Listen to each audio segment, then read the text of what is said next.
그렇다면 애플은 트럼프 대통령의 관세 위협에 어떻게 대응할까요? 안녕하세요, 하드쇼트입니다.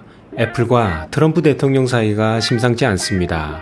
단순히 싸움 구경이 아니고요. 이들의 움직임이 우리의 지갑과 투자에 어떤 영향을 미칠지 함께 살펴보시죠. 여러분 혹시 팀 쿡 애플 CEO 아시나요? 애플의 아이폰, 맥북 등을 만드는 회사의 최고 책임자입니다. 팀 쿡은 보통 다른 거대 기업의 CEO들보다 트럼프 대통령과 훨씬 더 친밀한 관계를 유지해 왔습니다. 대통령 취임 시기에 기부도 하고 정기적으로 통화하고 식사도 함께 했다고 해요. 심지어 트럼프 대통령의 보호 무역주의 정책에 대해서도 공개적으로 비판을 자제했다고 합니다. 어떤 분석가들은 팀 쿡이 변덕스러운 트럼프 대통령을 정말 명인급으로 잘 다뤘다고 평가할 정도였죠. 그런데 이렇게 공을 들였는데도 불구하고 애플은 결국 트럼프 대통령의 타겟이 되고 말았습니다. 몇 달 동안 애플이 아이폰을 해외에서 만든다고 불평하던 트럼프 대통령이 결국 애플이 아이폰을 미국에서 만들지 않으면 25%의 관세를 부과하겠다고 엄포를 놓은 겁니다. 이 소식에 금요일 애플 주가는 3%나 급락했고 올해 한 해 동안 22%나 하락했습니다. 지난 20년간 거의 거칠 것이 없었던 기술주의 황제 애플에게는 정말 보기 드문 주가 부진이죠. 도대체 팀 쿡은 왜 트럼프 대통령의 심기를 달래는데 실패했을까요? 그리고 트럼프 대통령은 왜 이렇게 애플에 집착하는 걸까요? 잠깐 트럼프 1차 재임 시절을 생각해 보면요. 지금 2차 재임 시절과 비슷한 점도 있지만 중요한 차이점이 있습니다. 첫 번째 재임 시절에는 국가 안보나 불공정 무역 관행을 이유로 복잡하고 오랜 절차를 거쳐 관세를 부과했습니다. 시간이 오래 걸리다 보니 트럼프 대통령이 좋아하는 벼락치기 효과는 떨어졌죠. 하지만 지금 2차 재임 시절에는 대부분의 관세가 무역 적자가 국가 비상사태를 구성한다는 전제에 기반하고 있습니다. 이게 아주 새로운 접근 방식인데요. 트럼프 대통령이 행정명령만으로 관세를 부과할 수 있게 해줍니다.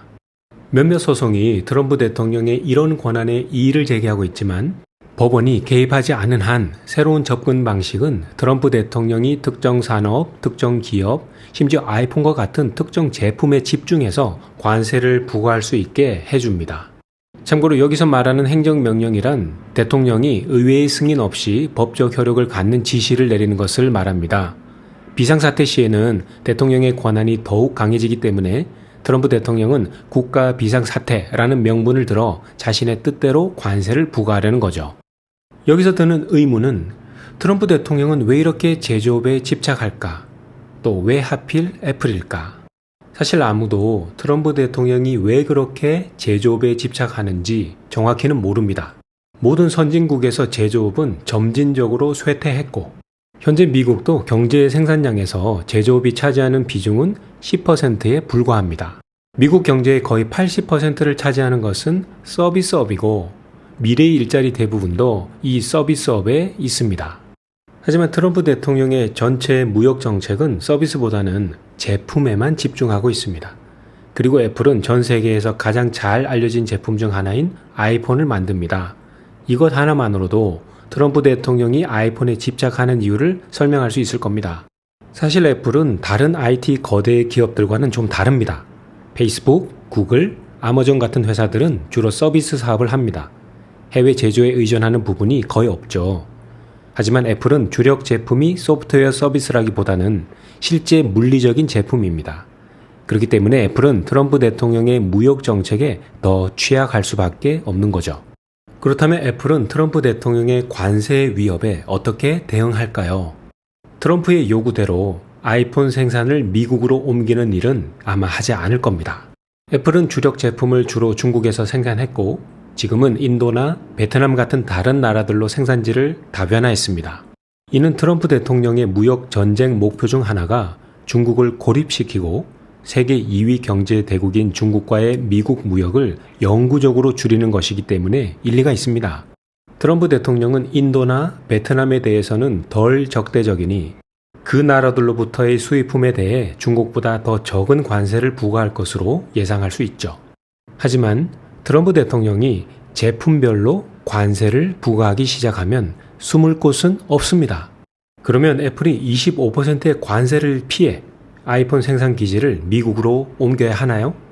이것도 말이 안 됩니다. 만일 생산 기지를 미국으로 옮긴다면 비용이 급격히 증가하여 현재 $1,000인 아이폰 가격이 $3,000 이상으로 뛸 수 있기 때문이죠.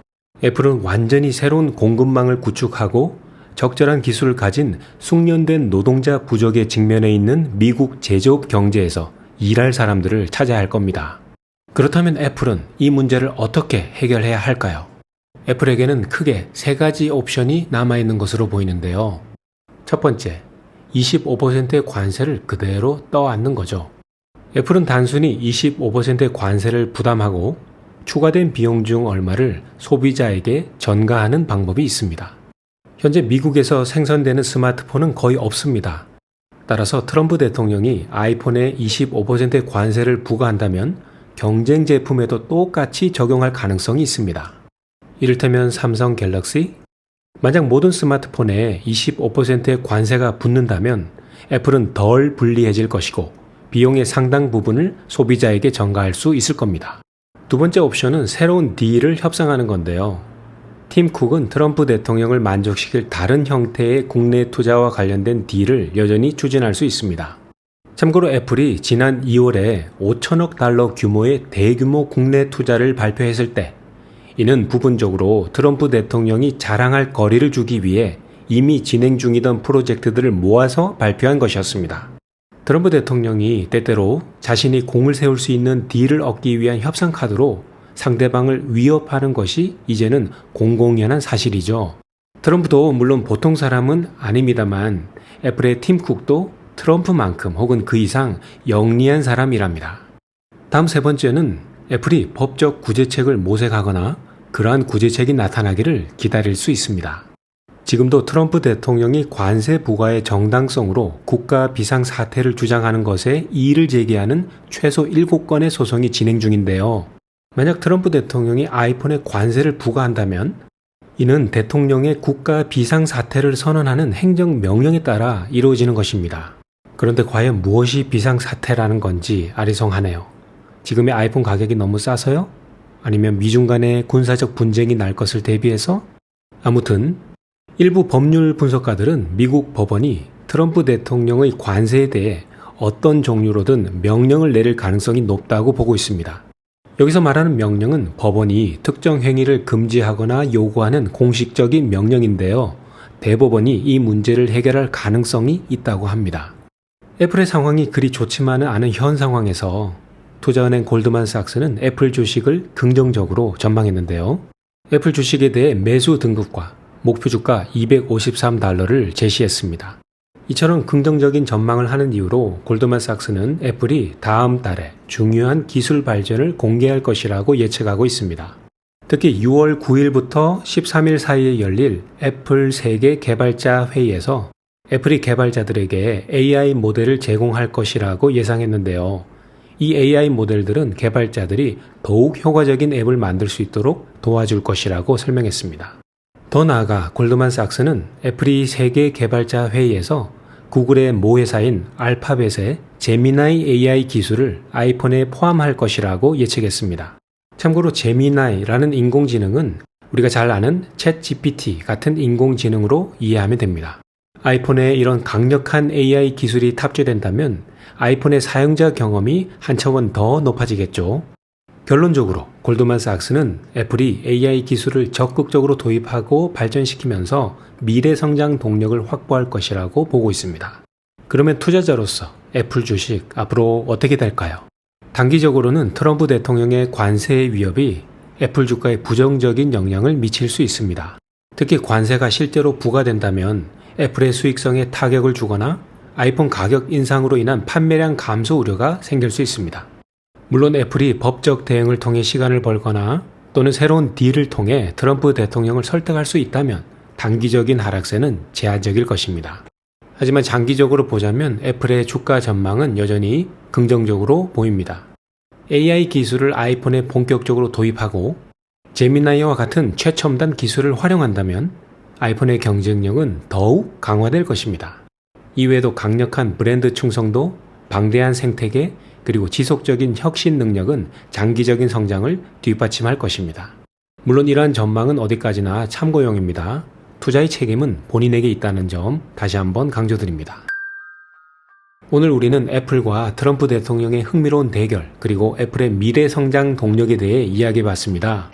트럼프 대통령의 관세 압박이라는 큰 산이 애플 앞에 놓여 있지만 과연 애플은 이 난관을 어떻게 헤쳐나갈까요? 애플 투자자라면 이 흥미로운 이야기에 계속 관심을 가져야 할 것입니다. 오늘 준비한 내용은 여기까지고요. 여러분의 의견 있으시면 댓글로 남겨주세요. 여러분의 성공 투자를 응원합니다. 구독과 좋아요도 부탁드리고요. 그럼 다음 영상에서 또 만나요.